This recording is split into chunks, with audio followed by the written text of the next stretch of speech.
wabarakatuh.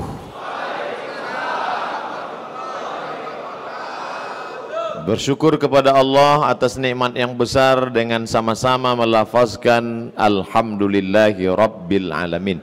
Berselawat kepada Rasulullah dengan ucapan Allahumma salli ala Sayyidina Muhammad wa ala ali Sayyidina Muhammad.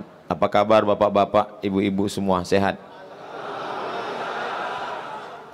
Semoga kita tidak termasuk orang yang sedang ketakutan dan cemas akibat apa yang sedang kita dengar beberapa hari ini.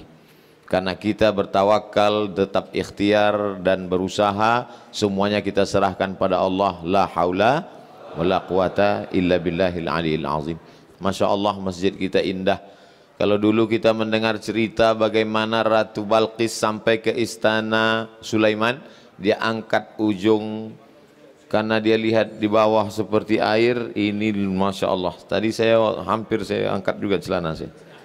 Ini, seperti air di bawah air, di atas awan.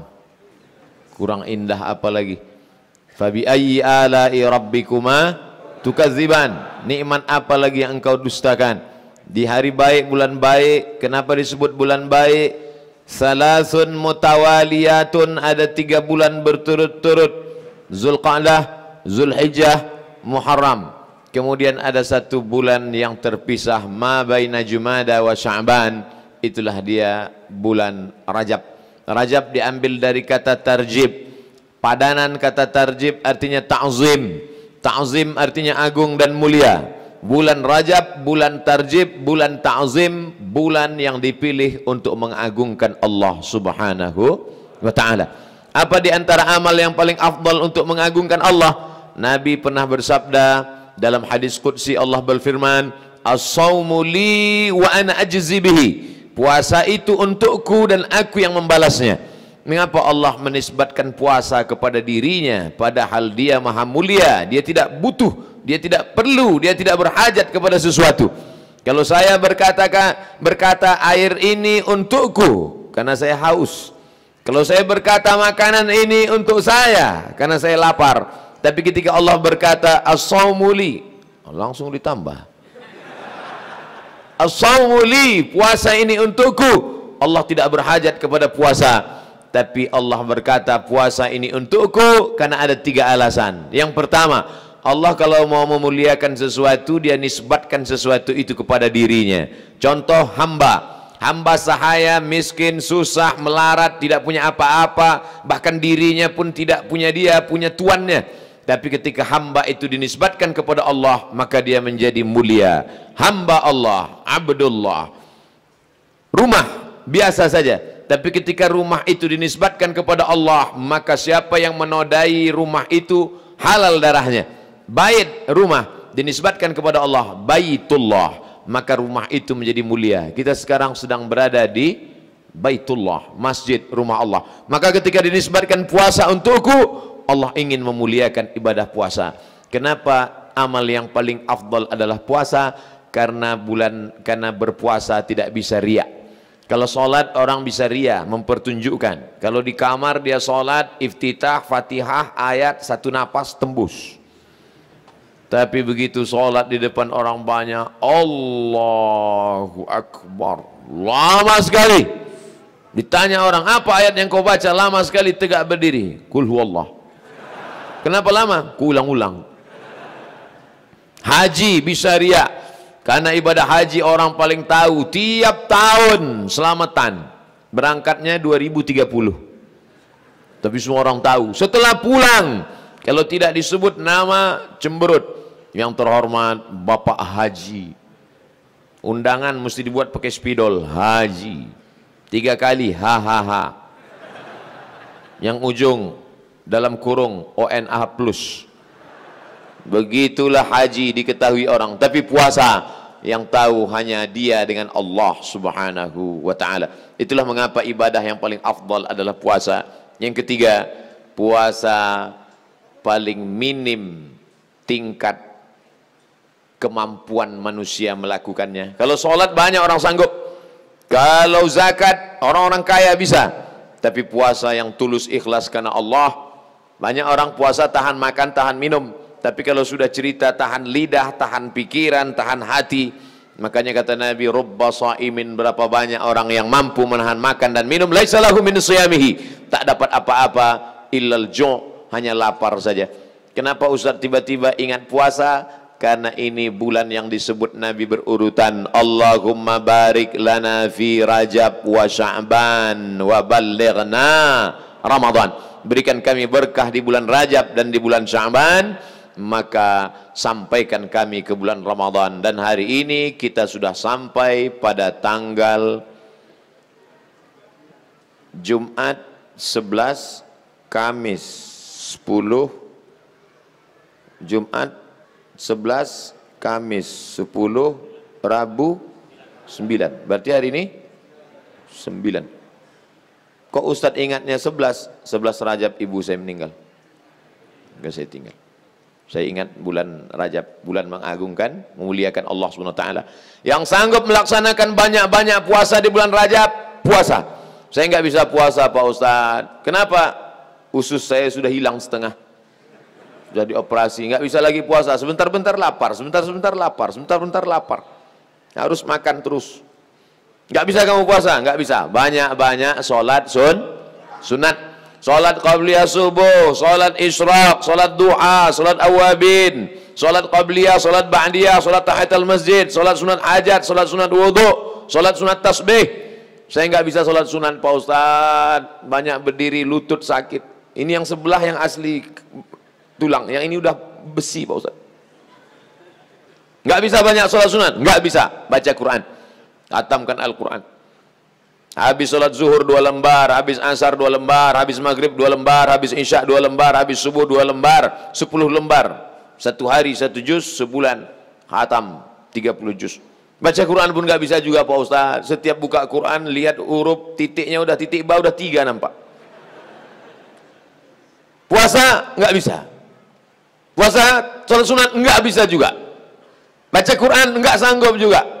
Kalau gitu pejamkan mata, duduk berzikir. Afdalu zikri la ilaha illallah, la ilaha illallah. Zikir pun enggak bisa juga Pak Ustaz. Mati aja lah. Tak ada lagi guna hidup lama-lama di dunia ini. Ngabis-ngabiskan oksigen aja. Buat semak Bandung aja. Saudaraku yang dimuliakan Allah Subhanahu wa taala, jangan sampai hari-hari di bulan Rajab ini kosong, hampa, tak bermakna. Masya Allah, ternyata ibu-ibu ramai di luar. Saya tahu dari layar monitor. Gimana cara menyapa ibu-ibu ini? Kemana kameranya? Sana. Masya Allah. Ibu-ibu, kumaha atuh, damang. Udah, sampai itu aja. Ibu yang dimuliakan Allah Subhanahu wa taala. Ustaz Somad mesti tahu judul tausiahnya apa. Karena tidak boleh ceramah keluar dari yang sudah ditetapkan panitia. Indahnya kebersamaan dalam perspektif Islam. Lihatlah 3 orang yang beda. Yang satu menutup kepala dengan sorban, yang satu pakai peci, yang satu tidak tutup sama sekali. Tapi mereka tidak pernah saling menyalahkan. Apakah yang pakai sorban mengatakan Nabi tidak pernah pakai peci? Kalau pakai peci bid'ah, wa kullu bid'atin dhalalah wa kullu dhalalatin finnar. Tidak. Apakah yang pakai peci berkata menutup kepala menjaga marwah? Siapa yang tidak menutup kepala maka tidak boleh diterima riwayat hadisnya. Maka kamu tidak menutup kepala, kenapa kamu berani bicara depan orang banyak? Tidak. Karena masalah menutup kepala adalah sunnat, tidak sampai wajib. Yang satu pakai jas, pakai dasi, yang satu pakai jubah. Apakah yang pakai jubah berkata, jubah inilah yang sunnah karena jubah dipakai Nabi SAW. Adapun dasi pakaian orang kafir, maka man tasabbaha biqaumin fahuwa minhum. Siapa yang pakai pakaian orang kafir masuk neraka jahanam? Tidak. Karena yang tidak boleh itu kalau terkait dengan ritual ibadah. Kalau tidak terkait dengan ibadah, wala ana abidum ma'abattum wala antum abiduna ma'abud lakum dinukum waliyadin. Tapi ketika tiba-tiba datang salah satu dari mereka pakai celana pendek, itu maka ditutup di bawah. Ini memang gambarnya begini. Jangan sampai nanti diplesetkan yang tidak kelihatan kakinya itu kan hantu. Ini memang gambarnya begini. Masya Allah, tabarakallah. Bapak Ibu yang dimuliakan Allah SWT, Ustadz Muhammad Elfandi LCMA, Ustadz Bilal At-Taki, adik Ustadz Hanan At-Taki. Masya Allah, tabarakallah. Jauh lebih muda aslinya daripada gambarnya.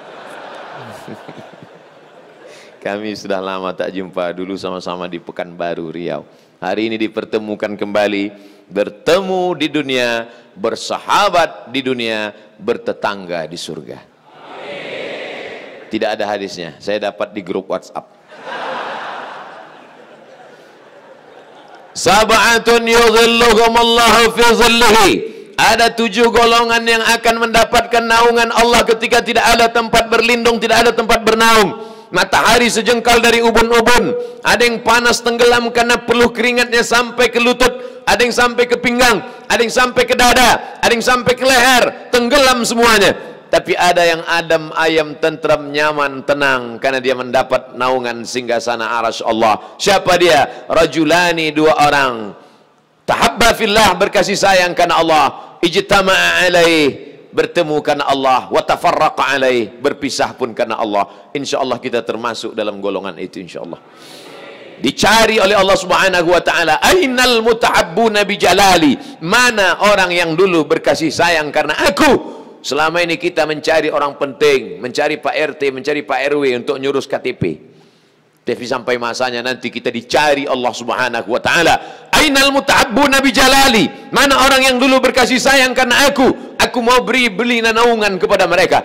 Tiba-tiba datang 2 orang. Ya Allah, aku dulu berkasih sayang karena engkau. Kata Allah, bohong, kau berkasih sayang karena proyek. Aku berkasih sayang karena engkau. Bohong, kau berkasih sayang karena ada kepentingan materi. Tapi siang ini kita tidak ada kepentingan. Kita datang kemari semua berkata, Bismillahi tawakkaltu ala Allah, la haula wa la quwata illa billah. Kita bisa bersahabat, berteman baik kalau tidak ada kepentingan. Tapi kalau sudah ada kepentingan, itulah yang merusak. Kenapa masjid ini bisa tegak berdiri? Karena semuanya membangun masjid. Innama ya'muru masajidallah. Yang mampu memakmurkan membangun masjid, pertama, man amana billah, beriman kepada Allah. Tidak ada dia tulis ini lantainya punya saya, ini dindingnya punya saya, ini atapnya wakaf saya, ini Pak Ustadz 100 semen untuk saya, tolong ditulis nama saya besar-besar di situ. Tak ada. Semuanya berbuat lillah. Ustadz Somad ngomong lillah, tapi nama Ustadz yang ditulis paling besar, paling tinggi. Bukan salah saya, salah yang buat baleho. Acara ini bisa terselenggara karena ada orang yang menjalin ukhuwah persaudaraan. 3-Day Production, Yayasan Hamijaya Khidmatu Ummah, La Tansa bahasa kampungnya don't forget, Touring Sebar Quran, Be Hope, Sedekah Rombongan, Alif Movement. Kenapa dia pilih alif? Banyaklah pokoknya, tak bisa disebutkan satu persatu. Maka ini pesan Allah Ta'ala dalam Quran, wa ta'awanu 'alal birri wat taqwa wa la ta'awanu 'alal ismi wal udwan. Tolong menolong dalam kebaikan dan ketakwaan, jangan tolong menolong dalam perbuatan dosa dan permusuhan. Ada 5 hal yang ingin saya sampaikan. Yang pertama, kalau kita mau bisa bekerja sama, pertama, jangan ada sifat angkuh dan sombong. Manusia dengan jin tidak bisa bekerja sama ya gara-gara itu. Apa kata iblis? Khalaqtani min nar, aku dari api, wa khalaqtahu min tin, dia dari tanah. Ana khairum minhu, aku lebih baik daripada dia. Makanya kalau ada orang berkata aku lebih baik daripada kamu, nah, itu dari geng sana berarti. Kita semuanya sama. Ustaz Abdul Somad itu ngomong aja jangan aku, jangan sombong. Dia sendiri sombong. Tempat duduknya paling tinggi. Saya disediakan panitia. Anda disuruh duduk di bawah, saya mau. Abdul Somad itu kalau ceramah duduk di atas. sekali-sekali turunlah ke bawah. Karena kalau terlalu lama duduk di atas ini, lama-lama bisa jadi Fir'aun. Tangan dicium orang bolak-balik, dimuliakan, diagungkan orang. Oleh sebab itu turunlah ke bawah, pergilah ke hutan. Saya kalau ceramah di Bandung, tadi pagi siang, ini siang menjelang petang, jamaah menyerbu. Ustaz, Ustaz. Dibuka pintu, rupanya salah mereka. Maka pergilah ke hutan Abdul Somad. Maka dalam 6 bulan sekali saya masuk ke hutan. Di hutan itu nggak ada yang kenal. Saya jalan, mereka cuek aja. Saya ngangkat tangan, dia gini aja. Nggak ada orang kenal. Biar tahu kita siapa diri kita. Halaka mur'un lam ya'rif qadrahu. Orang celaka adalah orang yang tidak tahu siapa dirinya. Kenali dirimu dari mana kau datang, kau sedang di mana, dan kau akan kembali. Apa yang akan kau bawa menghadap Allah Subhanahu wa taala? Apa kata Sayyidina Ali?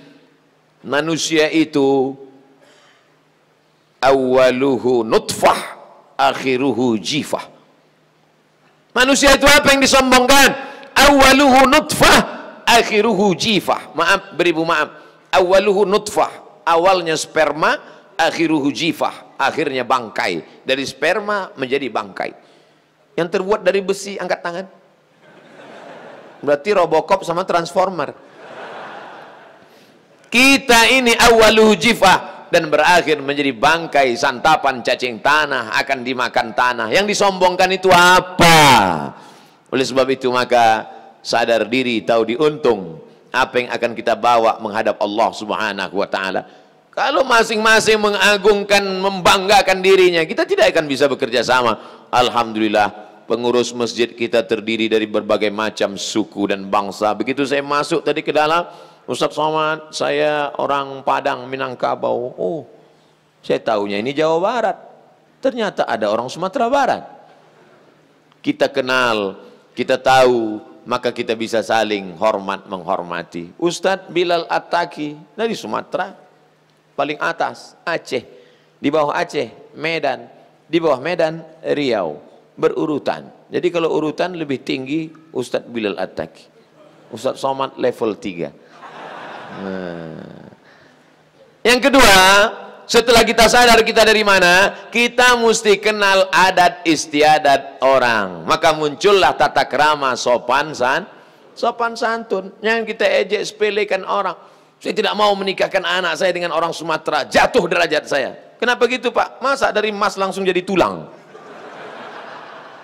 Begitu. Kalau kita tidak kenali suku, bangsa dan bahasa, la yudraku kulluh, la yudraku kulluh. Tidak bisa kau ketahui semuanya, paling tidak sebagiannya. Kenal baik-baik. Ini datang orang Sumatera menikah dengan orang Jawa Barat. Begitu sampai kemari, dia bertamu ke rumah menantunya. Punten. Kata menantunya di dalam, mangga. Salah kau, aku bawa salak, kau bilang mangga gitu. Kita kenali bagaimana adat istiadat orang. Kami di sana kalau menunjuk tempat, mana masjidnya Pak? Sana. Di mana pasar Pak? Sana. Tapi orang di sini lain. Di mana Pak? Sana.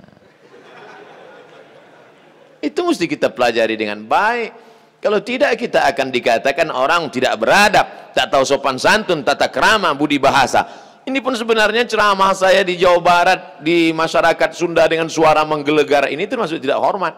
Karena ustadz-ustadz yang dari bumi Pasundan itu lembut-lembut suara. Lihat, gini.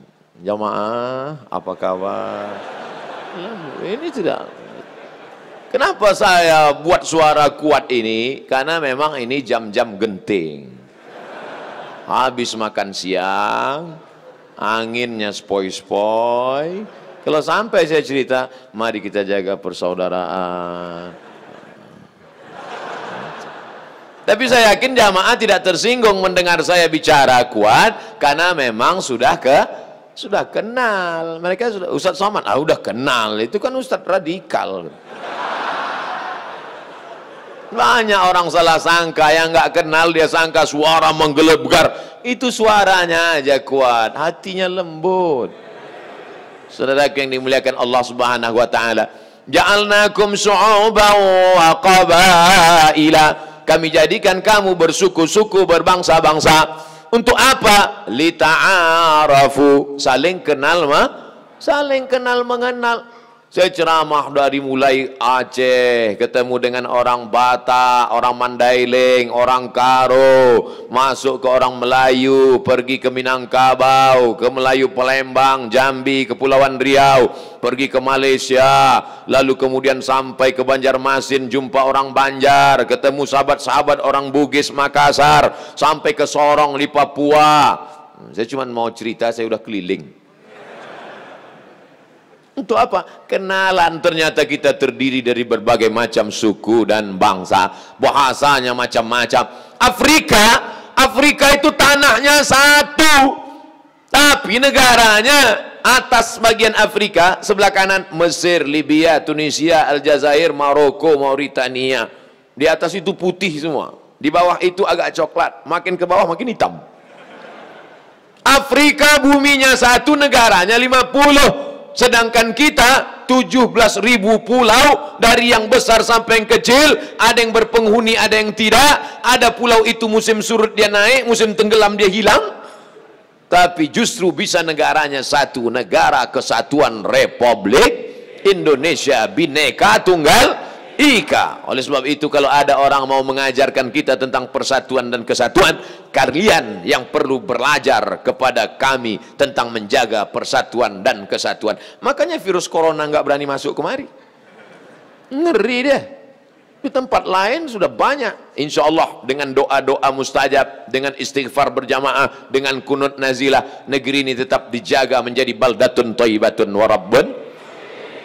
Kalau lagi masih ada merasa diri lebih hebat, lebih angkuh, aku sombong, luar biasa. Saya alhamdulillah kemana-mana pergi ketemu jamaah yang rendah hati, begitu jumpa langsung salaman. Assalamualaikum Ustaz, waalaikumsalam, assalamualaikum salam. Kadang di tempat orang yang sombong mana mau dia ngulurkan tangan, begitu ketemu langsung masuk kantong. Senyum aja nggak mau, tangan masuk kantong, wajah mendongak ke atas. Gerimis, baru tahu, hidung pesek. Sekarang banyak orang tidak mau salaman, tapi alasannya jelas, karena takut virus. Tidak mau senyum, ya nggak kelihatan, orang pakai masker. Tapi alhamdulillah jamaah semuanya, mudah-mudahan kita tetap dijaga Allah Subhanahu wa taala. Bapak Ibu yang dimuliakan Allah Subhanahu wa taala, setelah kita sadar diri kita datang dari mana, bahwa kita dari air yang hina, bahwa kita bukan apa-apa dan bukan siapa-siapa. Setelah itu kita kenali suku, bangsa, bahasa, adat istiadat kita bersama. Barulah kemudian bahwa kita punya cita-cita yang sama. Cita-cita apa? Mencari ridha Allah Subhanahu wa ta'ala. Menjadi pengurus masjid bukan ingin menjadi saya ketua masjid. Loh, Ustaz kok ngomong gitu? Saya ketua masjid. Saya ini ketua masjid.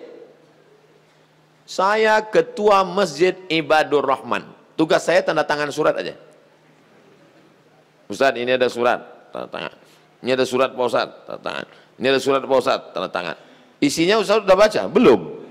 Apa isinya? Jamaah mau minjam duit, saya batalkan. Karena ini duit masjid, duit umat, bukan duit saya. Sekarang banyak pengurus masjid dengan bangganya membacakan, alhamdulillah. Sebelum khatib naik mimbar hari Jumat ini, mari kita bacakan perolehan infak, zakat, wakaf, sedekah kita selama sepekan ini. Masjid kita alhamdulillah 200 juta. Bangga. Duit siapa? Itu duit umat, pakai untuk kepentingan kemaslahatan masjid. Ini duit masjid banyak, jamaah duduk di atas semen, pulang masuk angin, gembung. Belikan ke karpet. Lebih baik masjid ngumumkan, masjid kita hutang. Semua jamaah nunduk. Berapa kali saya ceramah di masjid, karpetnya tebal, berdiri saya di depan, tenggelam kaki saya saking tebal. Masya Allah, tabarakallah. Gak lama saya ceramah, datang surat dari belakang. Mohon Ustadz penggalangan dana, karpet masih hutang. Tapi alhamdulillah, sudah 20 menit saya ceramah, kertas belum ada datang. Berarti memang masjid ini nggak punya utang. Saudara yang dimuliakan Allah Subhanahu wa taala, kalau kita bisa bekerja sama, tidak ada sikut menyikut, barulah kita bisa mencapai tujuan bersama. Bersama-sama bekerja mencari ridha Allah. Ilahi anta maksudi, yang kami maksud hanya engkau. Wa ridhaka matlubi, ridhamu yang kami cari, bukan puja-pujian manusia, bukan hanya untuk membanggakan diri, tapi karena ingin menjadi pelayan agama Allah. In tansurullah, kalau kau tolong agama Allah, yansurkum, Allah akan menolong kamu pada saat tak ada yang bisa menolong. Yauma yafirrul mar'u min akhi, hari itu orang akan lari dari saudaranya. Wa sahibatihi wa ummihi wa abih, lari dari ibunya, lari dari ayahnya. Wa sahibatihi, lari dari istrinya, lari dari suaminya. Wa bani, lari dari anak-anaknya. Likulli imri'im minhum yawma idzin sya'nun yughnih, karena semua orang sibuk mengurus urusan masing-masing. Tapi ada yang akan menolong kita. Mana? Setiap orang yang membangun sejengkal tanah yang dia wakafkan, yang tidak bisa memberikan tanahnya, yang dulu memberikan lampu, AC, kipas angin, kosen, pintu, jendela, yang tidak bisa karpet, sound system, kamera, tidak juga bisa ikut bergotong royong memberikan tenaga, tidak juga bisa memuji, memberikan pujian, sanjungan, ucapan terima kasih, tidak juga bisa, mati dalam keadaan su'ul khotimah. Saudaraku yang dimuliakan Allah Subhanahu wa taala, kalau bisa kau berikan bangun satu masjid, dilarang bersedekah di masjid ini. Ada nggak masjid seperti itu? Ada. Nanti Bapak Ibu umur panjang badan sehat pergi ke Mesir insyaallah. Amin. Ada masjid berkubah warna hijau namanya Masjid Nuri Khattab. Tertulis di situ, tidak menerima sedekah. Karena dia mau masuk surga sendirian. Masjid-masjid lain tidak sanggup membangun masjid sendirian, bekerja sama. Kamu tanah wakafnya, kamu dindingnya, kamu jendelanya, kamu atapnya. Terus yang lain ini nanya, terus Ustadz, saya tanda tangan prasastinya. Saudaraku yang dimuliakan Allah Subhanahu wa taala, andai kau tidak bisa memberikan sesuatu, tabassumika fi wajhi akhika sadaqah, senyummu ke wajah saudaramu sedekah. Ngasih tanah nggak bisa, ngasih dinding nggak bisa, ngasih atap nggak bisa, ngasih lampu nggak bisa, datang senyum wajah cerah sedekah. Udah nggak ngasih tanah, nggak ngasih semen, nggak ngasih sedekah, datang petantang tenteng. Ini kelihatannya tiangnya miring ini. Ini nggak bener ini. Ini kalau ada yang model begini, antukkan kepalanya ke tiang. Jangan. Saudaraku yang dimuliakan Allah Subhanahu wa taala, jangan angkuh, jangan sombong, supaya kita bisa berjalan bersama. Kenali adat istiadat sifat pribadi orang. Ada orang itu yang kalem, diam, nggak banyak ngomong. Tapi jangan kita katakan sombong, memang bawaannya begitu, diam aja. Kamu kenapa? Memang bawaan saya dulu dari dulu. Kamu kenapa? Panas dalam. Kamu biasa lancar ngomong, hari ini kok diam? Saya sakit. Badanmu sehat, sakit apa? Saya malu ngatakannya. Sakit apa? Nanti kamu ketawa. Enggak, janji. Oke, sakit apa? Udah sebulan nggak bisa kentut. Kan janji nggak ketawa, kan ketawa juga. Saudara yang dimuliakan Allah Subhanahu wa taala, jangan ada suudzon. Setelah kita kenal bersama, tujuannya sama, barulah kita tetapkan. Kita bersama, ketua, sekretaris, bendahara, seksi-seksi, yang mengurus, yang mengundang, yang menjemput, yang menyiapkan makanan, minuman, semuanya, sound system, kamera. Lalu kita bekerja sama. Tapi tidak semuanya tampil ke depan. Yang tampil ke depan hanya yang ada di baleho ini saja. Padahal yang membuat acara ini terwujud, terselenggara, siapa yang paling besar jasanya? Itu yang masang tenda di luar. Tapi tidak ada gambar pasang tenda di sini. Berapa kali saya ceramah di masjid, gambar semua, ketua, sekretaris, bendahara. Ya nggak apa-apa, orang yang nyetak baleho duit dia. Tapi hari ini saya tidak tahu mana gambar ketua, mana sekretaris, mana bendahara. Yang ditulis adalah gambar. Dan yang paling tinggi dibuat Ustadz Abdul Somad. Mereka sebenarnya cuma ingin menyenangkan hati. Biarlah badan kau kurus, tapi kami buat kau tinggi di atas. Idghalus surur fi qulubil mu'minin, menyenangkan hati orang beriman. Senangkan saja hatinya, insya Allah Allah akan senangkan hatimu. Lapangkan hati orang lain, insya Allah Allah akan lapangkan pula hatimu. Apalah sulitnya itu? Bapak Ibu yang dimuliakan Allah Subhanahu wa taala, tujuan hidup kita tidak lain semuanya adalah mencari ridha Allah. Yang kaya, cari ridha Allah dengan hartamu.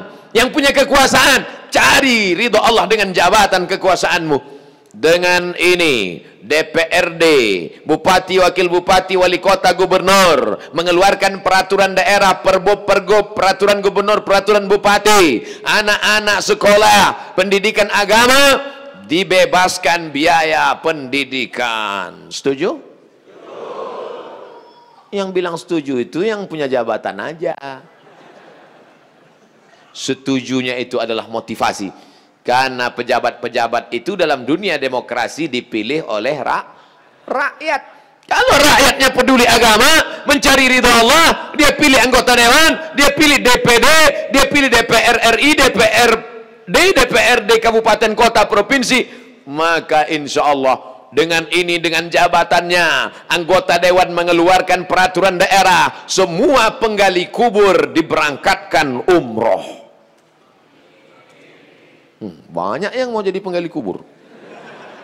Banyak orang nggak peduli, Pak, tapi mereka ikhlas karena Allah. Dia gali 2 meter kali 1 meter, masuk ke dalam 170, dimasukkan ke dalam. Dia cuma dikasih nasi bungkus. Pernah kita peduli pada mereka? Sampai sekarang mereka belum ada komunitasnya. Belum ada Persatuan Penggali Kubur Indonesia. Ketua, sekretaris, bendahara, seksi-seksi. Nggak ada. Kalau ada tolong lapor. Biar kita adakan audisi. Tapi mereka beramal karena Allah. Apa pernah ada masyarakat minta bantu, Ustadz Somad, tolong Ustadz ceramah di kampung kami, apa masalahnya? Penggali kubur mogok. Enggak ada. Mereka beramal karena Allah. Tapi sampai masanya kau akan diminta tanggung jawab, tuntutan di akhirat. Kenapa kau tidak pernah memperhatikan mereka? Ibu-ibu yang memandikan jenazah, mereka tetap ikhlas karena Allah. Kadang hanya dikasih kain, dikasih makanan, dikasih baju. Mereka pulang, mereka senang, mereka happy. Tak pernah mereka unjuk rasa lalu mogok sehingga semua jenazah dimandikan di dorsmir. Nggak ada. Maka kalau kau punya jabatan kekuasaan, pakai tanda tanganmu untuk menolong mereka. Kalau kau punya harta benda, kumpulkan mereka. Itu yang akan menolong. Ini semua harta kau tumpuk, kau bangun rumah megah, kau belikan mobil mewah. Begitu kau mati meninggal dunia, tinggal semuanya. Ada orang mati bawa rumah? Mana ada. Berapa rumah kamu? 4, Pak Ustadz. Isinya 1. Mana rumahnya semua? Yang satu saya kontrakkan, yang satu kau buatkan rumah wakaf tahfiz Quran. Itulah rumah yang akan kau bawa mati menghadap Allah Subhanahu wa taala. Berapa kamarnya? Ada 4, Pak Ustadz. Satu kamar bisa diisi berapa orang? Bisa diisi 3 orang, Pak Ustadz. Kalau kasurnya lantai dibuat 2, maka bisa diisi 4. Maka 4 kamar, 4 kamar, 4 kamar, 4 kamar, 4 kamar kali 4 orang. Berapa itu? Memang kalau belum makan siang payah mikir ya. 16 orang anak tahfiz Quran sudah selamat. 3 tahun mereka belajar di sana, hafal Al-Quran. Mati engkau, terang kuburmu, lapang barzahmu. Karena anak itu pasti mengulangi hafalan Qurannya 1 hari 2 juz.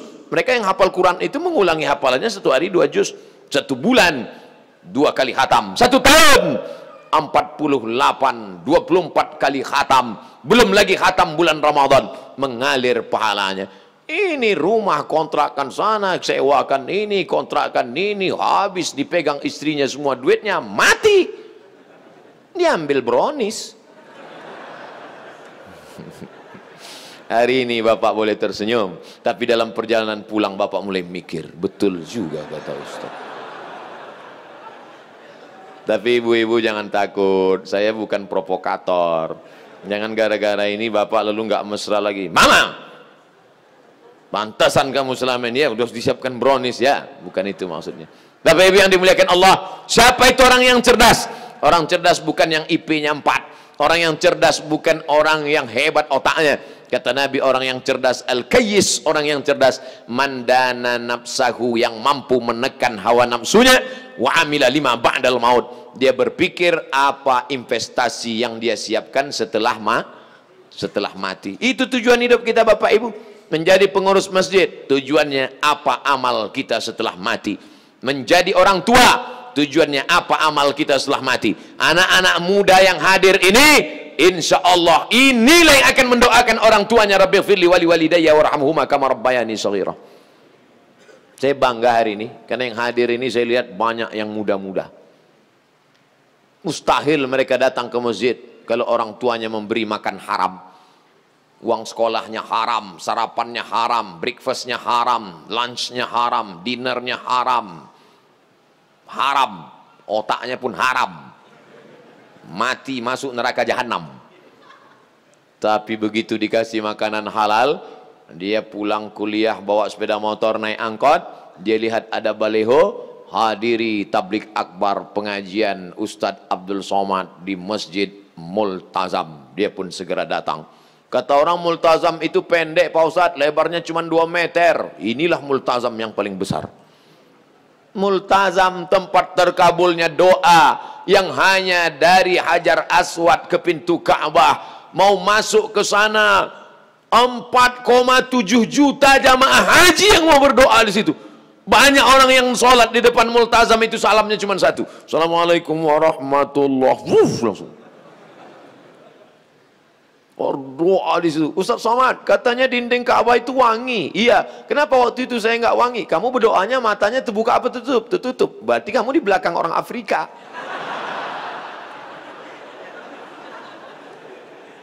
Saudara yang dimuliakan Allah Subhanahu wa taala, multazam artinya mesti. Kenapa disebut multazam itu mesti? Karena siapa yang berdoa di situ mesti doanya dikabulkan Allah Subhanahu wa taala. Mudah-mudahan kita sampai berdoa di multazam insyaallah. Enggak perlu diaminkan lagi, sudah di multazam. Nah, multazam itu kan hanya di samping Ka'bah di kota Makkah, betul. Tapi kenapa ini dikatakan multazam? Aqrabu ma yakunul abdu min rabbih wa huwa sajid. Orang yang paling dekat dengan Allah bukan hanya ketika dia di multazam di Makkah. Kalaulah orang dekat dengan Allah hanya ketika di Makkah, betapa tidak adilnya Allah. Bagaimana dengan orang miskin yang tidak punya uang untuk berangkat ke tanah suci Makkah? Begitulah adilnya Allah. Tidak punya uang, dia tetap bisa sampai. Bagaimana caranya? Aqrabu ma yakunul abdu min rabbih wa huwa sajid. Orang paling dekat dengan Allah ketika dia bersujud. Maka datang ke masjid, bersimpuh sujud di hadapan Allah. Di sujud terakhir itulah kau mintakan doa sepanjang-panjangnya kepada Allah. Tapi jangan pakai bahasa yang bukan Arab. Kalau pakai bahasa Arab boleh dilafazkan. Tapi kalau pakai bahasa Sunda, bahasa Jawa, bahasa Minang, bahasa Bugis, bahasa Makassar, maka kau katakan saja dalam mulut, dalam hati, jangan diucapkan di mulut. Berapa lama? Nabi pernah sujud sepanjang ayatnya. Bayangkan itu lamanya. Tapi ketika sholat sendiri, jangan waktu jadi imam. Waktu jadi imam, begitu bangun, pingsan semua makmum di belakang. Saudaraku yang dimuliakan Allah Subhanahu wa taala, apapun jabatanmu, apapun kekuasaanmu, apapun profesimu, dari pedagang sampai diplomat, dari orang kaya sampai rakyat jelata, dari penguasa sampai yang miskin papa, tujuanmu adalah mencari ridha Allah. Makanya doa kita, Allahumma inna nas'aluka ridhaka. Kami ingin ridhamu wal jannah, baru surgamu. Kenapa tidak surga duluan? Karena orang yang mendapat ridha Allah pasti dapat surga. Orang yang dapat surga belum tentu dapat ridha. Nanti ketika bapak ibu semuanya masuk surga, amin. Semua bapak ibu masuk surga, amin. Setelah semuanya masuk ke dalam surga, dapat jannatin tajri min tahtihal anhar, air sungai yang mengalir. Lalu Allah bertanya, madza turidun? Hai penghuni surga, kamu mau apa lagi? Penghuni surga menjawab, ridhaka. Ada satu yang kami belum dapat ya Allah. Taman-taman surga sudah, bidadari sudah, makanan sudah, minuman sudah, tempat yang indah sudah. Ada satu yang kami belum dapat ya Allah. Apa itu? Ridhaka, ridhamu. Dan orang yang mendapat ridha Allah hanya orang yang ridha menerima keputusan Allah Subhanahu wa taala. Apakah Bapak Ibu ridha menerima keputusan Allah? Insya Allah. Wala taqulanna li syai'in inni fa'ilun dzalika qada. Jangan katakan aku akan melakukan ini besok illa ayyasha Allah, kecuali atas kehendak Allah Subhanahu wa taala. Memangnya kalau kita tidak ikut kuasa Allah, kemauan Allah, mau ikut siapa lagi? Sedangkan denyut jantung kita saja kuasa Allah, nafas berhembus satu ke atas satu ke bawah kuasa Allah, kedipan mata, bisikan telinga, lintasan pikiran, bisikan hati punya Allah. Kalau Allah mau, tak perlu dia kirimkan kita wabah penyakit. Berapa banyak orang minum kopi batuk mati, digigit nyamuk mati. Innama amruhu idza arada syai'an ayaqula lahu kun, mati. Sombong, gagah, perkasa, menjadi penguasa arba'ami'ati sana, empat mi'ah ratus, sana tahun, mi'ah sana 400 tahun. 400 tahun itu berapa periode itu? Berapa kali pilkada itu? 400 tahun jadi penguasa. Datanglah Nabi menyampaikan risalah kepada dia. Apa kata Nabi? Sembahlah Allah. Apa dia jawab? Ar-Rabbun ghairi, Ar-Rabbun ghairi, apakah ada Tuhan selain aku? Ternyata orang kalau terlalu lama berkuasa, dia merasa dirinya tuh Tuhan, padahal dia Tuhan tuh. Ar-Rabbun ghairi, apakah ada Tuhan selain aku? Sombong, angkuh, merasa diri lebih hebat, lebih tinggi, lebih kaya, lebih gagah, lebih perkasa. Apakah ada Tuhan selain aku? Tapi Allah menghukumnya dengan cara yang simple dan sederhana. Allah tidak kirimkan kepada dia malaikat Jibril, Allah tidak datangkan malaikat Israfil, dikirim Allah hanya seekor makhluk yang kecil. Innallaha la yastahi an yadriba mathalan ma ba'udatan fama fawqaha. Allah tidak malu membuat perumpamaan makhluk yang kecil, ba'udatan, nyamuk. Makanya kalau mau ngasih nama anak lahir, cari di Quran, tapi jangan asal buka aja. Ini banyak orang nggak ngerti bahasa Arab, lahir anak, buka Quran. Nanti mana lafaz yang kulihat, itu jadi nama anakku. Buka, tuh, Ba'udoh. Siapa nama anaknya? Siti Ba'udoh. Nyamuk. Innallaha la yastahi an yadriba mathalan ma ba'udatan fama fawqaha. Allah tidak malu menciptakan seekor makhluk yang kecil hina, nyamuk. Banyak orang berkata, untuk apa Allah ciptakan nyamuk? Dia lupa berapa banyak konglomerat di negeri ini hidup gara-garanya nyamuk, obat nyamuk. Dan berapa banyak pula orang yang mati gara-gara nyamuk, demam berdarah, disebarkan oleh Dracula. Bukan, tapi disebarkan olehnya nyamuk. Langkah preventif, bersihkan pot-pot bunga Anda karena ada jentik-jentik di dalamnya. Saya isi iklan juga, ingat iklan-iklan lama. Saudaraku yang dimuliakan Allah Subhanahu wa taala, tiba-tiba Allah kirimkan seekor nyamuk, masuk nyamuk itu ke dalam hidungnya, lalu masuk ke dalam saluran pangkal hidungnya, menggigit otaknya di dalam. Ketika nyamuk itu menggigit otaknya, dia mulai memukul-mukul kepalanya. Makanya nanti kalau ada kelihatan jamaah yang mulai mukul-mukul kepala, itu mulai masuk nyamuk ke dalam. Lalu tetap juga masih menyerang, menggigit otaknya, diantukkan ke dinding, sampai akhirnya dia ambil palu besar, dia pukulkan kepalanya, mati. Ternyata penguasa yang berkuasa 400 tahun itu matinya hanya digigitnya nyamuk. Coba kalau beritanya mati disambar geledek, keren kan? Keren. Janu mati kenapa? Sambar petir, guys. Keren. Ini si Anu mati namanya Namruz. Yang berkuasa 400 tahun, yang mengaku diri Tuhan, yang mati digigit nyamuk, itu namanya Namruz. Ada orang Jawa Barat namanya Namruz? Enggak ada. Belum pernah saya ketemu sepanjang-panjang dalam perjalanan ceramah, belum pernah ketemu. Assalamualaikum Pak Ustadz, kenalkan nama saya Namruz. Walaupun dia pernah berkuasa, walaupun dia orang paling kaya, walaupun dia orang paling hebat, 400 tahun menguasai seluruh dunia, tapi orang tetap tidak mau mengambil namanya. Kenapa? Karena tujuan hidupnya bukan mencari ridha Allah, memperturutkan hawa nafsunya.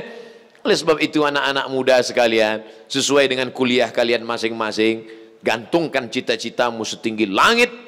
Mudah saya ceramah cerita langit di sini karena memang langit dekat di sini. Gantungkan cita-citamu setinggi langit, tapi kakimu tetap nginjak ke bumi. Karena kalau kakimu nggak nginjak, dua kemungkinan. Pertama sombong, kedua hantu setan. Kalian tetaplah mahasiswa yang tawaduk dan rendah hati. Di mana kalian pergi menghormati orang tua, membanggakan. Kalau belum sanggup membahagiakan orang tua, jangan pernah menyusahkan mereka. Siap? Ini banyak anak-anak muda ini pulang ke rumah nyusahkan aja. Tertulis di keningnya, troublemaker. Belum dia pulang kampung, baru namanya aja muncul ke handphone, kumat darah tinggi emaknya. Langsung lihat namanya, ini pasti masalah ini anak. Na'udzubillah. Saya kemarin baca berita seorang anak minta siapkan tas sama emaknya. Mak, siapkan tas, saya mau pergi keluar kota. Tiba-tiba emaknya sambil masak, sebentar nak, lambat. Akhirnya dipukulnya kepala emaknya. Saya membaca itu, hampir saya banting HP saya. Untung saya ingat ini HP banyak nomor di dalam. Masih ada anak durhaka pada orang tua hari ini. La ilaha illallah Muhammad Rasulullah. Ingatkah engkau 9 bulan 10 hari kau di dalam perutnya? Bukan kau di dalam tabung gas 9 kilo. 2 tahun kau disusukannya. Walaupun kau sekarang sudah bapak-bapak, sudah orang tua, tetap mengalir darahnya dalam badanmu. Sampai mati kau tetap adalah anaknya. Di dalam badannya engkau adalah bagian dari tubuhnya. Kau tinggal di dalam badannya 9 bulan 10 hari. Setelah itu kau keluar disusukannya. Kalau mau dia dimasukkan yang kau kresek, dibuangnya ke parit, sudah lama kau jadi sampah, dimakan anjing kurap. Tapi dia masih sayang, dia masih cinta, karena kasih sayang ditanamkan Allah ke dalam hatinya. Kenapa tiba-tiba tak ada rasa kasih sayang dalam hatimu? Oleh sebab itu, Masya Allah, Tabarakallah, anak-anak muda yang hadir ke masjid ini adalah anak-anak yang berbakti kepada orang tua, Insya Allah. Apa bapak pejabat bisa mencari ridha Allah dengan jabatannya? Bapak-bapak yang kaya bisa mencari ridha Allah dengan kekayaannya. Kalian anak muda, jabatan belum ada, kekayaan masih belum nampak. Apa yang bisa kalian buat? Ridha Allah fi ridhal walidain. Ridha Allah terletak pada ridha orang tua. Wa sukhutullah fi sukhutil walidain. Murka Allah terletak pada murka kedua orang tua. Yang keempat, kita bisa bekerja sama kalau kita tidak sikut menyikut. Kalau mampu jadi imam, maju ke depan. Kalau tidak sanggup jadi imam, siap jadi makmum. Kalau suaramu bagus, kumandangkan azan. Kalau suaramu tak bagus, bersihkan WC. Jangan diletakkan di depan menendang ke belakang, diletakkan di belakang menanduk ke depan. Kalau ada di antara jamaah begitu mentalnya, diletakkan di belakang, nanduk ke depan. Diletakkan di depan, nendang ke belakang. Sabar. Idul Adha, Bismillahirrahmanirrahim, Allahu Akbar. Itu yang sesuai sama dia. Sifat-sifat kebinatangan itu dibuang pada saat hari raya Idul Adha. Semua orang ikut menyaksikan penyembelihan. Perempuan yang selama ini di rumah, waqarna fi buyutikunna, jangan keluar rumah, tetap di rumah. Tapi pada saat menyembelih hewan kurban, Aisyah ikut, Fatimah ikut dengan Sayyidina Ali bersama Sayyidina Hasan, Sayyidina Husain melihat penyembelihan. Makanya kita pun semua datang ke masjid, baik yang ikut motong maupun yang cuma bawa kupon. Semuanya hadir, semuanya ikut megang. Ada yang megang badan sapi, ada yang megang ekornya, ada yang megang telinganya. Banyak sapi itu yang mati bukan karena dipotong tapi stres. Banyak sekali yang datang. Saudaraku yang dimuliakan Allah Subhanahu wa taala, apa maknanya? Di badan kita ini ada sifat-sifat kebinatangan. Menanduk ke depan, menendang ke belakang, menyikut ke kiri, menyundul ke atas, menyipak ke bawah. Maka buang sifat-sifat kebinatangan itu. Kita makan kambing, makan sapi, sifat sapi mungkin menurun ke kita. 9 sapi di sebelah, 1 sapi dipotong. Ketika sapi yang dipotong ini meregang nyawa, keluar darahnya, mengerang, minta tolong. 9 sapi yang ada di sebelah cuek sambil makan rumput. Mau mati-matilah, bukan urusanku. Sifat itu sekarang ada pada diri umat Islam. Mati saudaranya di Uighur, bukan urusan saya. Meninggal syahid saudaranya di India, bukan urusan saya. Saya kan orang Sumatera, saya kan orang Jawa, saya kan orang Sunda, itu orang India. Kami berbeda bangsa, betul. Tapi kita sama-sama la ilaha illallah Muhammadur Rasulullah. Lalu maksud Ustadz apa? Apakah kami perlu meledakkan kedutaan India? Bukan. Kan itu maksud saya. Tapi kita berusaha menyadarkan umat. Kalau sampai kita tidak peduli kepada keadaan umat, man lam yahtam bi amril muslimin, siapa yang tak peduli kepada keadaan umat Islam, falaysa minhum, maka dia bukan golongan umat Islam. Lalu kalau bukan golongan umat Islam, kita golongan siapa? Kita insya Allah tetap menjadi umat Muhammad sallallahu alaihi wasallam. Oleh sebab itu, kalau tidak sanggup memberikan uang, menjahaza ghazian faqad ghaza, bantu, belikan obatnya, kirim kepada relawan-relawan. Tidak sanggup, paling tidak doa silahul mu'min, doa senjatanya orang beriman. Saya di setiap khutbah Jumat tak pernah lupa saya sampaikan itu di khutbah yang kedua. Allahumma ansuril Islam wal muslimina fi Falastin. Allahumma ansuril Islam wal mujahidin al mustad'afina fi Uighur, fi Rohingya, fil Hind. Fil Hind artinya fi India. Tapi saya berdoa berapi-api, jamaah duduk berair-air. Malah selesai dari masjid ngomong bisik ke temannya, ini nampaknya tadi Jumat kita nggak sah jadi. Kenapa? Nggak ada khutbahnya. La ilaha illallah. Khutbah ada, entenya melayang. Saudara yang dimuliakan Allah Subhanahu wa taala, kalau hanya 2 rakaat salat, maka 2 rakaat qabliyah ba'diyah cukup. Kalau hanya 2 rakaat salat, maka 2 rakaat setelah wudhu cukup. Salat Jumat bukan sekedar 2 rakaatnya, tapi salat Jumat adalah mendengar khutbah. Saya kalau khutbah itu nggak lebih dari 20 menit. 15 menit khutbah pertama, duduk sejenak, 5 menit khutbah kedua. Kenapa Ustadz khutbah nggak pernah lama-lama? Karena saya merasakan penderitaan salat Jumat yang luar biasa. Makanya jangan selamanya berceramah, jangan selamanya khutbah, sekali-kali juga jadi jamaah. Ustaz, hari ini khutbah di mana? Hari ini saya tidak khutbah, saya mau dengar khutbah Jumat. Ternyata mendengar khutbah itu berat. Berat. Maka jangan heran kalau saya jadi khotib itu saya pandang mata saya tajam. Di mana jamaah yang paling berat itu? Saudara kita di Palestina, dibantai di India. Saudara yang dimuliakan Allah Subhanahu wa taala. Ada orang ketika diajak ke masjid, siap kakinya melangkah. Diajak mendengarkan ceramah, siap telinganya mendengar. Diajak iktikaf malam, siap matanya tidak tidur. Diajak membaca Quran, siap lidahnya baca Quran. Tapi ketika diuji dompetnya, disitulah kumat penyakit aslinya. Pelit, bakhil, medit, kedekut. Wow. Ustaz kok tiba-tiba cerita itu? Tuh, kantong sudah mulai berjalan. Ada yang pura-pura nggak ngelihat, pura-pura fokus. Saudara yang dimuliakan Allah Subhanahu wa taala, kalau di kantongmu ada 1 juta, kau masukkan ke dalam kantong itu 100.000. Di dompetmu ada 1 juta, kau masukkan dalam kantong itu 100.000. Kau pulang ke rumah, lalu kemudian malaikat maut datang dan kau mati malam ini. Kira-kira yang kau bawa mati yang 100.000 atau yang 900? Saya ulang sekali lagi. Kalau di kantongmu ada dompet isinya 1 juta, yang 100.000 kau masukkan ke kantong berwarna hijau daun itu, lalu kemudian kau pulang membawa 900.000 di dompetmu, takdir berkata kau mesti mati malam ini selesai maghrib. Apakah yang kau bawa menghadap Allah yang 100.000 apa yang 900? Maka masukkanlah bersama dompet-dompetnya ke dalam. Sudah ku sampaikan ya Allah bahwa mereka tidak percaya, tengoklah malam nanti. Bapak Ibu yang dimuliakan Allah Subhanahu wa taala, apakah Allah itu tidak mampu? Wa huwal ghaniyul hamid. Allah Maha Kaya lagi Maha terpuji.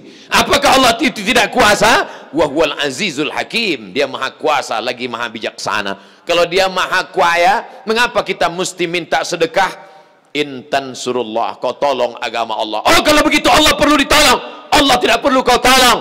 Kau sedang menolong dirimu sendiri. Karena ketika kau bersedekah, itu bukan untuk Allah, tapi bersedekah untuk persiapan diri. Yang mewakafkan tanah masjid ini, senanglah dia di alam barzah. Kalau hidup dia, hidupnya tenang. Allah menurunkan ketenangan ke dalam hatinya. Huwallazi anzala sakinata fi qulubil mu'minin. Dia yang menurunkan ketenangan ke dalam hati orang beriman.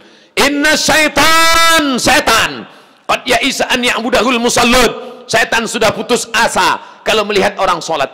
Begitu setan datang ke masjid Multazam, langsung dia masuk dari pintu, nggak baca doa. Setan itu kalau masuk masjid nggak baca doa.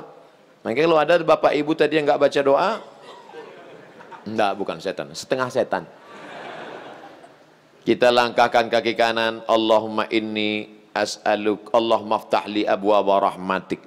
Saya di mana-mana masjid masuk dengan tegak gagah berdiri. Tapi di masjid Multazam saya mesti menunduk. Pintunya nggak sampai semeter.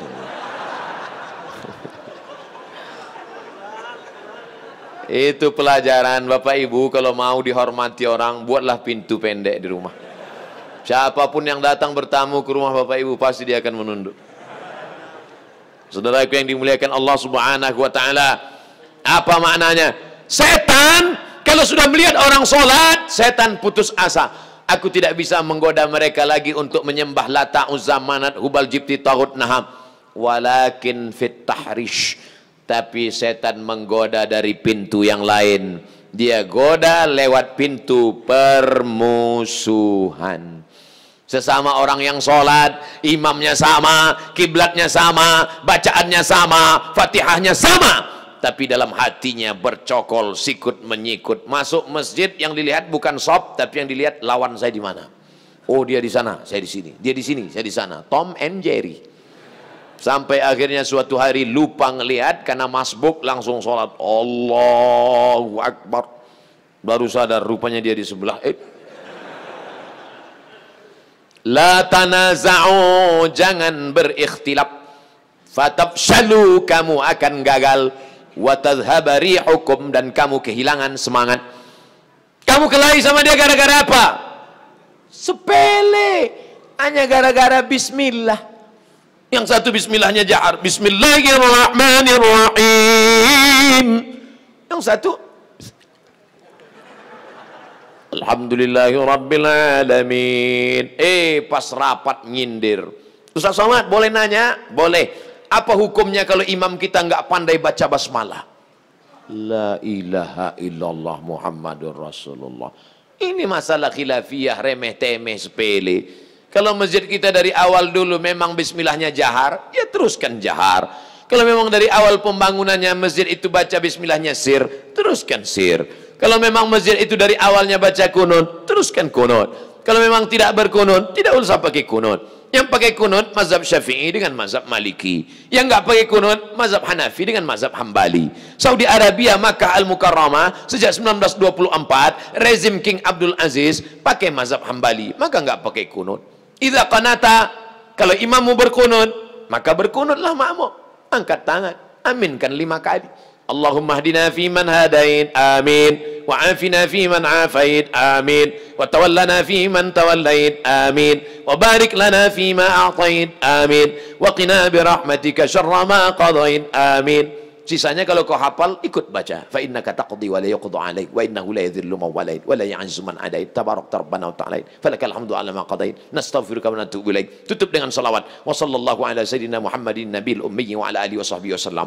Kalau enggak hafal, diam aja. Enggak perlu kau gerak-gerakkan mulut. Hanya supaya disangka temanmu kau hafal. Karena kita mencari ridha Allah, bukan mencari ridha teman.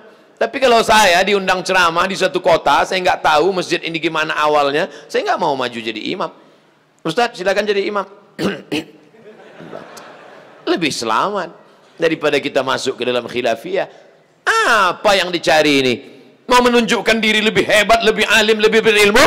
atau mencari ridha Allah Subhanahu wa taala. La yudkhilal jannata ahadukum amaluhu. Kamu tidak masuk surga karena amalmu.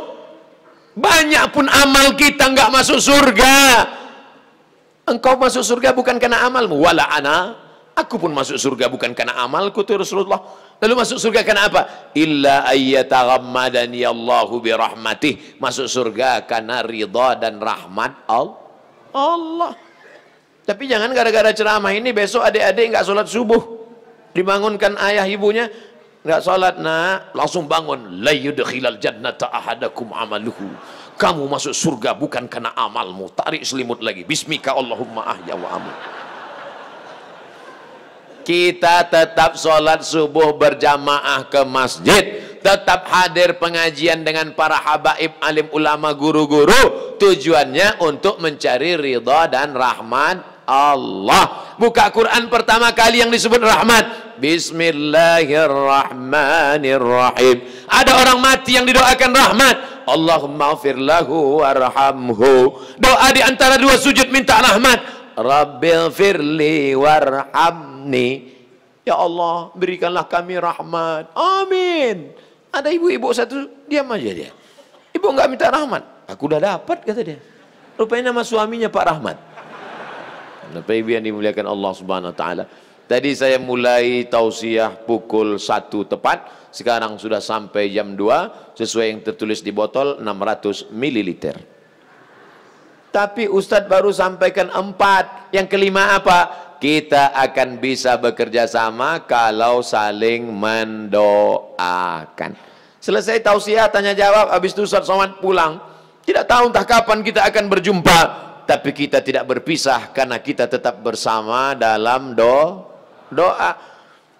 Jadi kami doakan Ustaz Somad, doanya pakai ring 1 ayah ibu, Rabbi firli wali walidayya warhamhuma kama rabbayani shaghira. Ring 2 anak dan istri, Rabbana hab lana min azwajina wa dzurriyyatina qurrata a'yun waj'alna lil muttaqina imama. Ring 3 teman sahabat dan tetangga, Rabbana ighfir lana dzunubana wa li ikhwanina alladziina sabaquna bil iman wa la taj'al fi qulubina ghillan lil ladzina amanu rabbana innaka raufur rahim. Ring 1 udah, ring 2 udah, ring 3 udah. Ustaz Somad ring 4.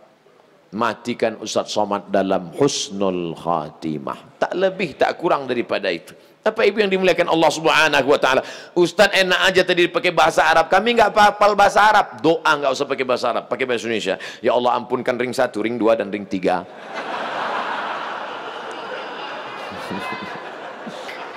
Ya mohonkanlah. Doa itu enggak boleh sampai enggak jelas begitu. Itu namanya doa abstrak. Tapi doa juga nggak terlalu detail. Ya Allah, selamatkan blok C nomor 3, nomor 4, nomor 5 saja, nomor 6 jangan. Pak RT, Pak RW yang kemarin RW sana jangan. Boleh doa nggak boleh dikapling-kapling. Ini banyak anak-anak muda sekarang doa singkat. Doa saya Ustadz singkat padat. Ya Allah, rasanya tak perlu kusebutkan satu persatu. Karena ku yakin kau tahu yang ku mau. Apa ini doa? Tapi doa juga nggak terlalu detail. Ya Allah, ini ada tanah yang mau dijual 25 meter kali 30. Sebelah kanan dengan Pak Wakil Bupati, sebelah kiri dengan Pak RT, sebelah depan jalan, terletak strategis, harga masih nego. Insya Allah kalau 5 ini kita jaga, maka kita insya Allah masih bisa bekerja sama di dunia, sampai di akhirat kita masuk ke dalam surga Jannatul Firdaus bersama Rasulullah sallallahu alaihi wasallam. Jamaah yang masuk surga kloter nomor 30, jamaah Masjid Multazam Bandung. Masuk. Yang pertama masuk ketua, sekretaris, imam, security, panitia, pemasang baleho, umbul-umbul, kameramen, masuk semua. Yang mengupload ke Instagram, Twitter, BBM, WhatsApp, masuk semua. Tamu-tamu VVIP belakangan. Masuk semua. Ustaz Abdul Somad paling ujung. Pas ditanya, ini jamaah Multazam? Enggak. Kenapa masuk sini? Pernah ceramah sekali. Masuk. Itulah gunanya bersama dengan orang-orang soleh. Kita jawab pertanyaan. Seringkali teman yang berbeda agama mengucapkan selamat ketika Idul Fitri. Bagaimana sikap kita untuk membalas hal seperti ini agar tidak dicap sebagai kelompok yang sempit dan fanatik buta? Sampaikan ke dia, brother, kau saudaraku satu bangsa dan setanah air. Aku tidak bisa mengucapkan selamat Natal, karena bagi kami Nabi Isa itu bukan Tuhan, dia adalah Nabi utusan Allah. Dan bagi kami dia tidak lahir tanggal 25 Desember. Kuharap kau tidak tersinggung dengan ini. Kalaupun kau tersinggung, ya nggak apa-apa. Saya punya sahabat tidak Islam, tapi saya sampai hari ini masih teman baik. Dan dia tidak tersinggung karena dia tahu keyakinan saya. Itulah makna persahabatan. Persahabatan itu seperti kepompong, berawal dari ulat menjadi kupu-kupu. Persahabatan itu kan saling memahami, saling mengerti. Bukan kita mengorbankan akidah kita. Bukan berarti dia ucapkan Idul Fitri 1 Syawal, mohon maaf zahir dan batin, lalu kita balas dengan ucapan yang sama. Tapi di hari baik, di hari yang lain, saya tetap datang bersilaturahim. Saya tetap datang berkunjung ke rumahnya. Dia beri saya minuman kaleng. Dia tahu dalam akidah saya makan bekas makanan yang tidak halal tidak boleh. Dia kasih saya kue kotak, dia kasih saya minuman kaleng. Kami saling menjaga sampai hari ini. Bukan berarti saya tidak punya kawan beda agama.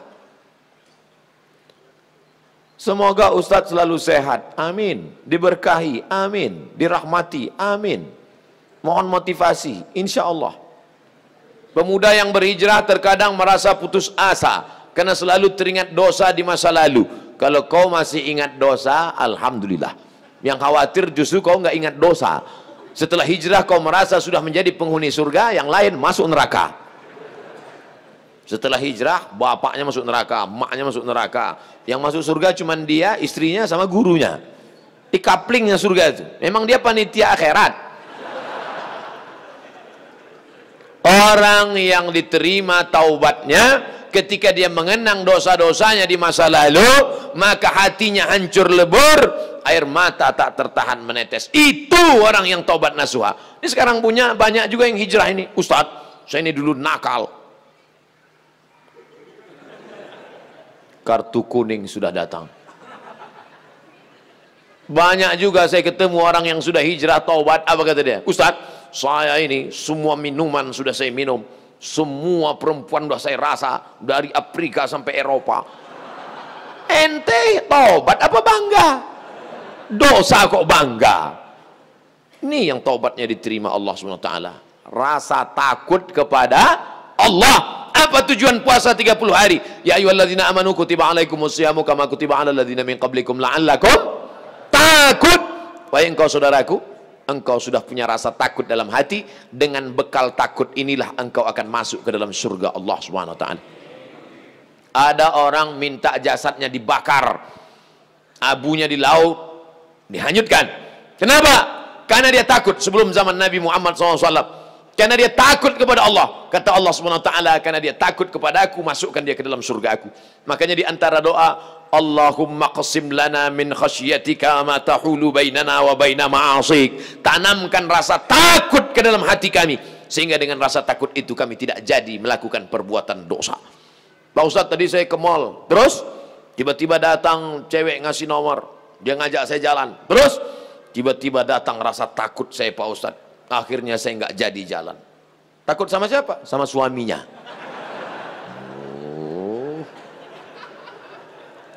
Untuk masyarakat Indonesia yang beragam, bagaimana model bertetangga yang diajarkan Islam dalam menghadapi perbedaan keyakinan dan latar belakang etnis? Saya nyewa rumah ngontrak di Mesir di lantai bawah. Di atas namanya Baba Yosef Hana. Baba Yosef Hana, agamanya Kristen Ortodok. Saya bertetangga 2 tahun, dari tahun 2000 sampai 2002. 2002 bulan November pulang. Suatu ketika kami datang mengadu ke Baba Yosef. Baba Yosef, kami tidak sanggup lagi bayar uang sewa rumah. Karena Baba Yosef mengatakan sewa rumah mesti saya naikkan. Karena saya kena kanker.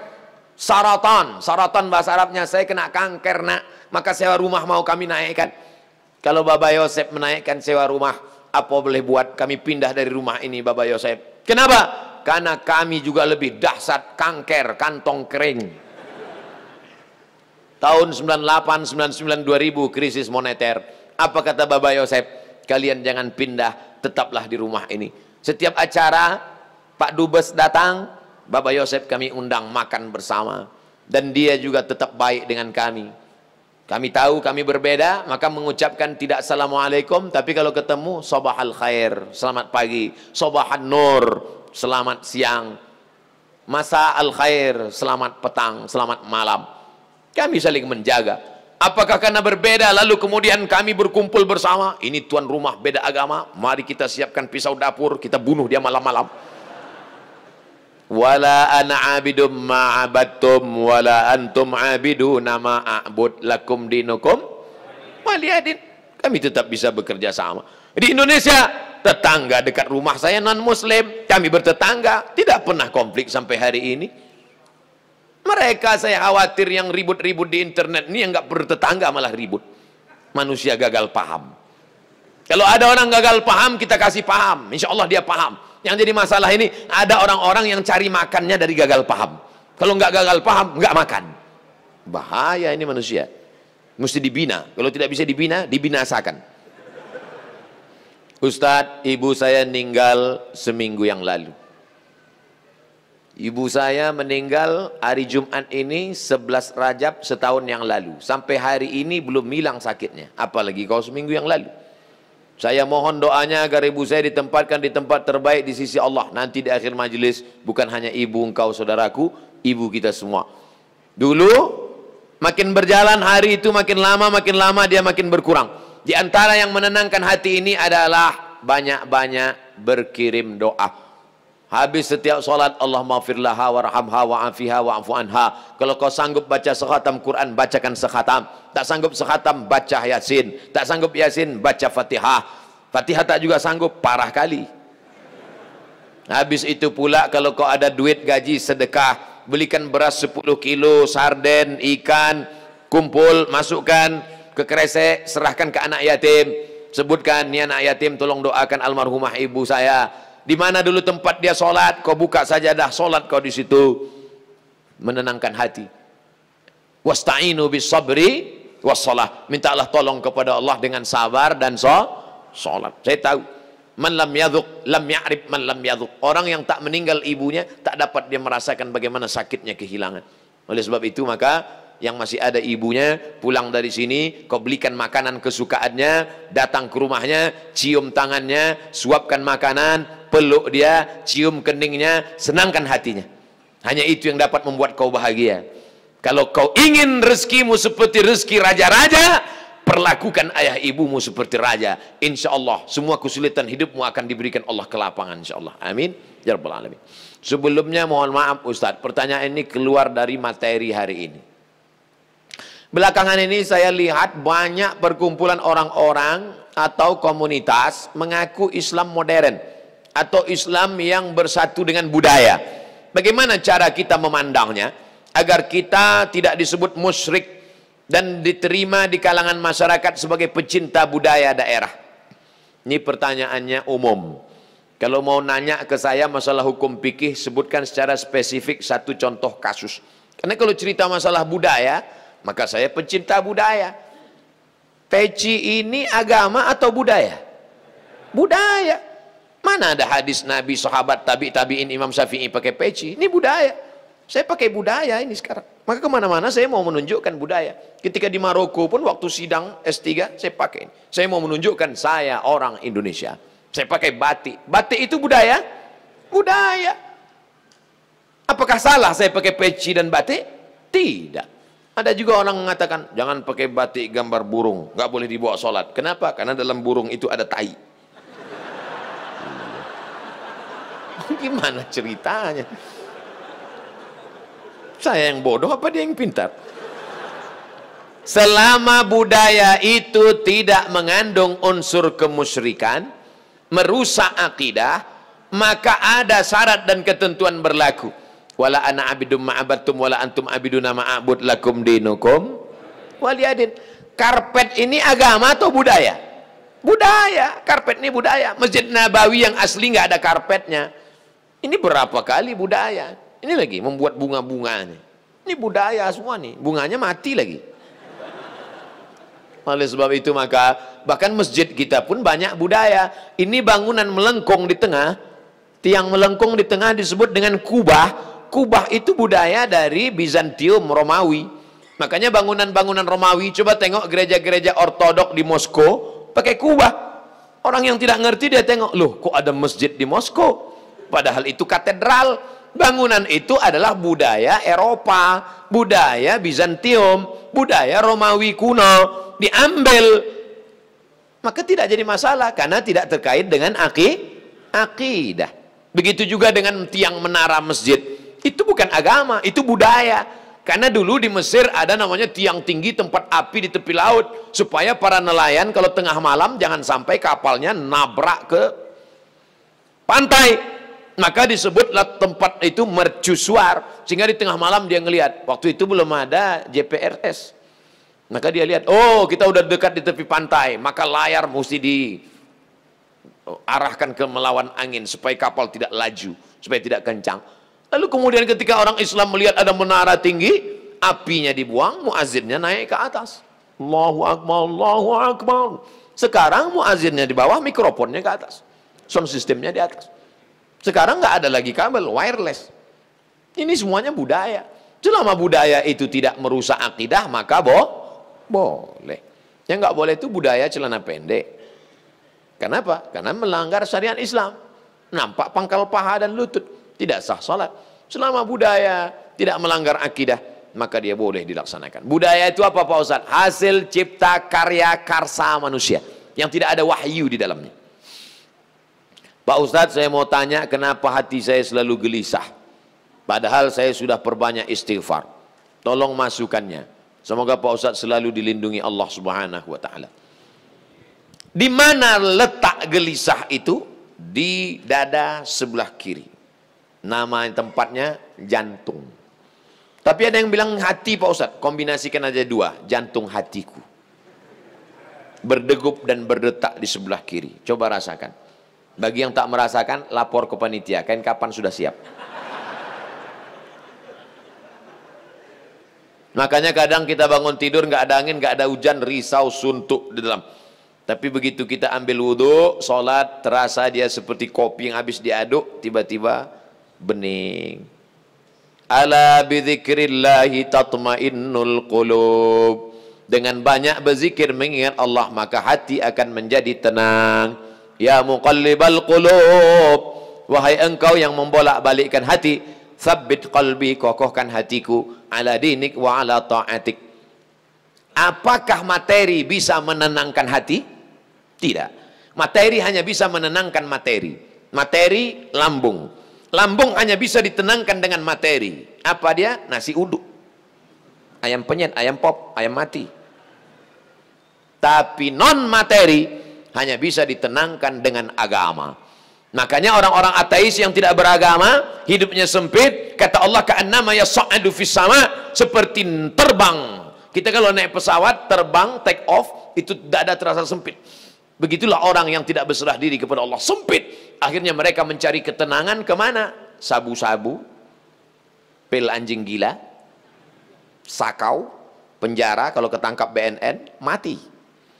Angka bunuh diri terbesar di dunia bukan di Republik Indonesia, bukan di Asia, tapi justru di Eropa dan Amerika, karena mereka meninggalkan agama. Stres, depresi, mobil mewah tapi nggak bisa tidur malam, jam 2 malam stres, depresi. Makan obat tidur, tidur, bangun tidur, stres lagi, bangun tidur, tidur, mati. Sementara kita tenang. Begitu datang ke masjid, duduk, ngelihat muka ustadz, tertidur. Panitia penutup, bangun. Fabi ayyi ala'i rabbikuma tukadziban.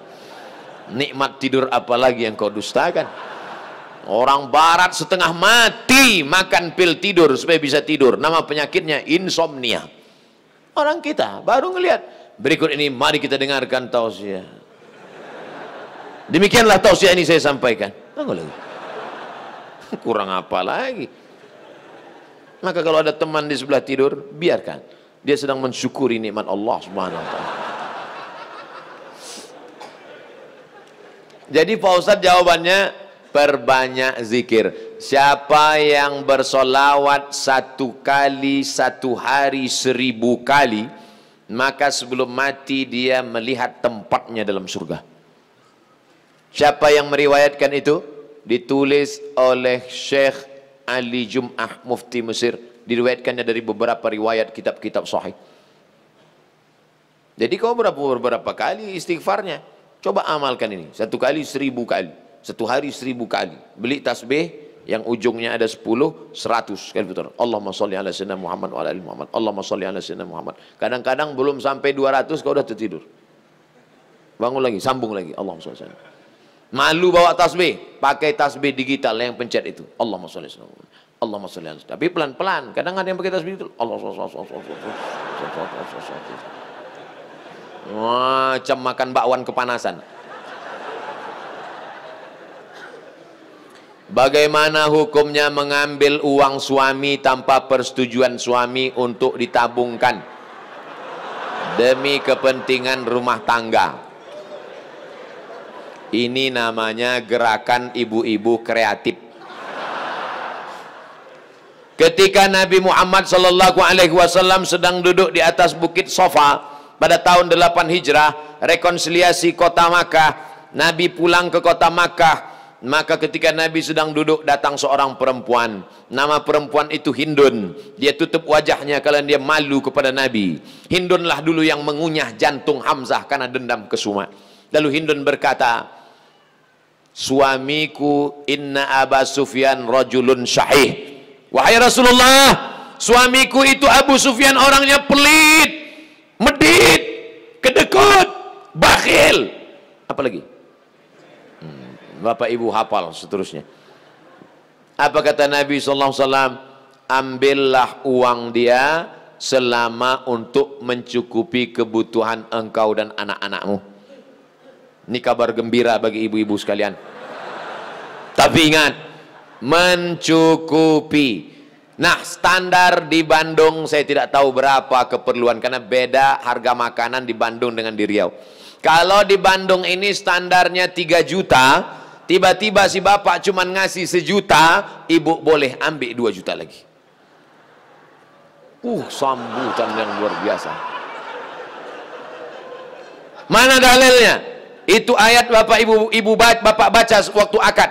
Wa ashiruhunna bil ma'ruf. Pergaulilah mereka dengan ma'ruf. Ma'ruf diambil dari kata urf. Urf artinya tradisi setempat. Dasar pengambilan hukum dalam Islam ada 10. Quran, hadis, ijma', qiyas, syar'u man qablana, saddu zara'i, qaulus sahabi, istihsan, istishab. Urf. Urf artinya standar umum di kota Bandung berapa. Kalau umumnya di Bandung ini 5 juta, ternyata selama ini dia kasih 2, berarti ibu bisa ambil 3 menurut standar dan ketentuan berlaku. Tapi lebih dari ini tanggung dosanya, saya nggak ikut-ikutan. Saya nggak mau nanti terhalang masuk surga gara-gara ini. Abdul Somad masuk Jannatul Firdaus. Begitu udah mau masuk, datang bapak-bapak dari Bandung nuntut. Wah, saya nggak mau gara-gara ini. Di lingkungan tempat tinggal ada anak yatim. Kita insya Allah bersedekah. Tapi di saat ada keluarga yang sangat butuh bantuan, gimana Pak Ustadz? Wal jari dzil qurba wal jaril junubi. Ada tetangga tapi enggak kerabat, tapi ada tetangga dan ada hubungan kerabat keluarga, maka yang didahulukan adalah yang ada hubungan kerabat. Itu kaidahnya.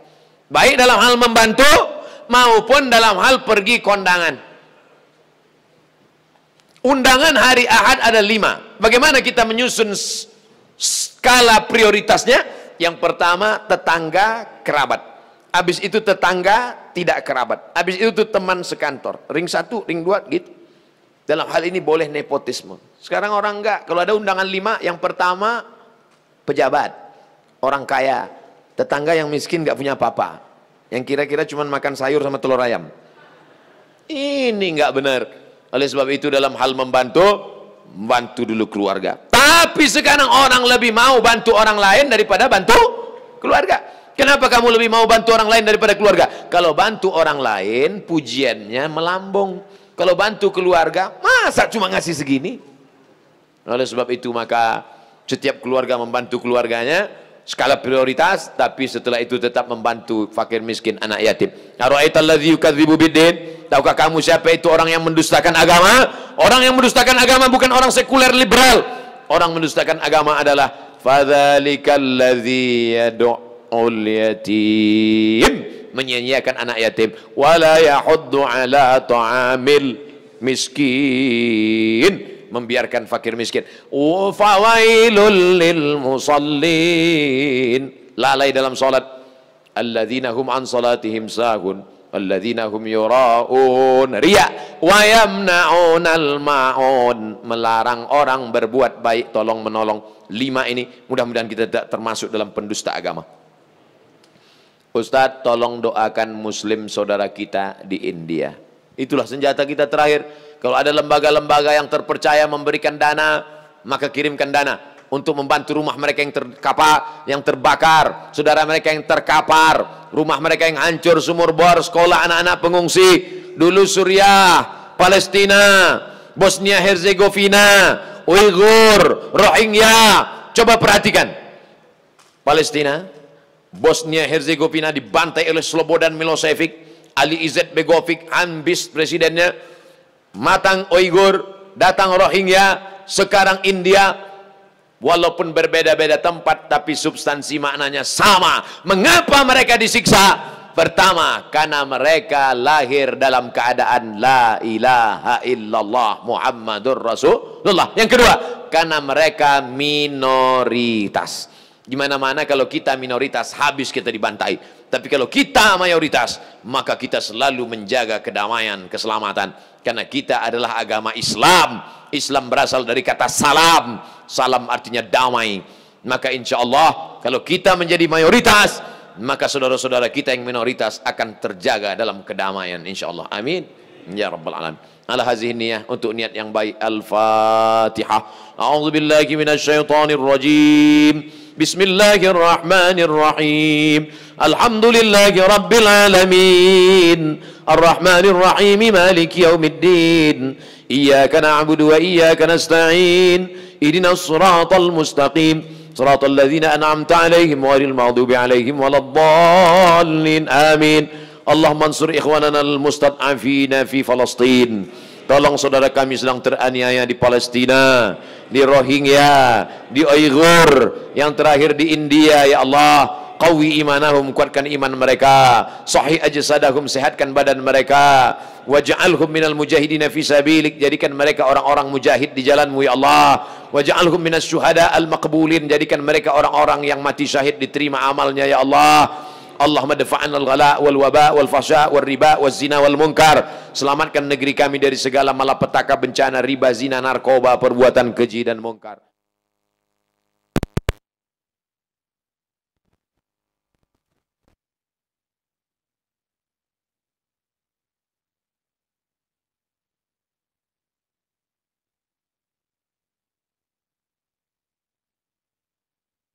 Majlis ini pulang dalam keadaan diampunkan silap salah dosanya. Allahumma ja'alna banana wa banatina min hafazil Qur'an wal hafizat. Jadikan anak-anak kami menjadi para penghafal Al-Quran. Innal mujahidina fi sabilik bi amwalihim wa anfusihim. Mereka menjadi pejuang menolong agamamu dengan harta dan nyawa mereka ya Allah. Allahumma ja'al akhir kalamina inda tiai ajalina. Jadikan akhir kalam kami ketika ajal kami tiba, saat malaikat maut mencabut nyawa. Ketika itu keluar dari mulut kami.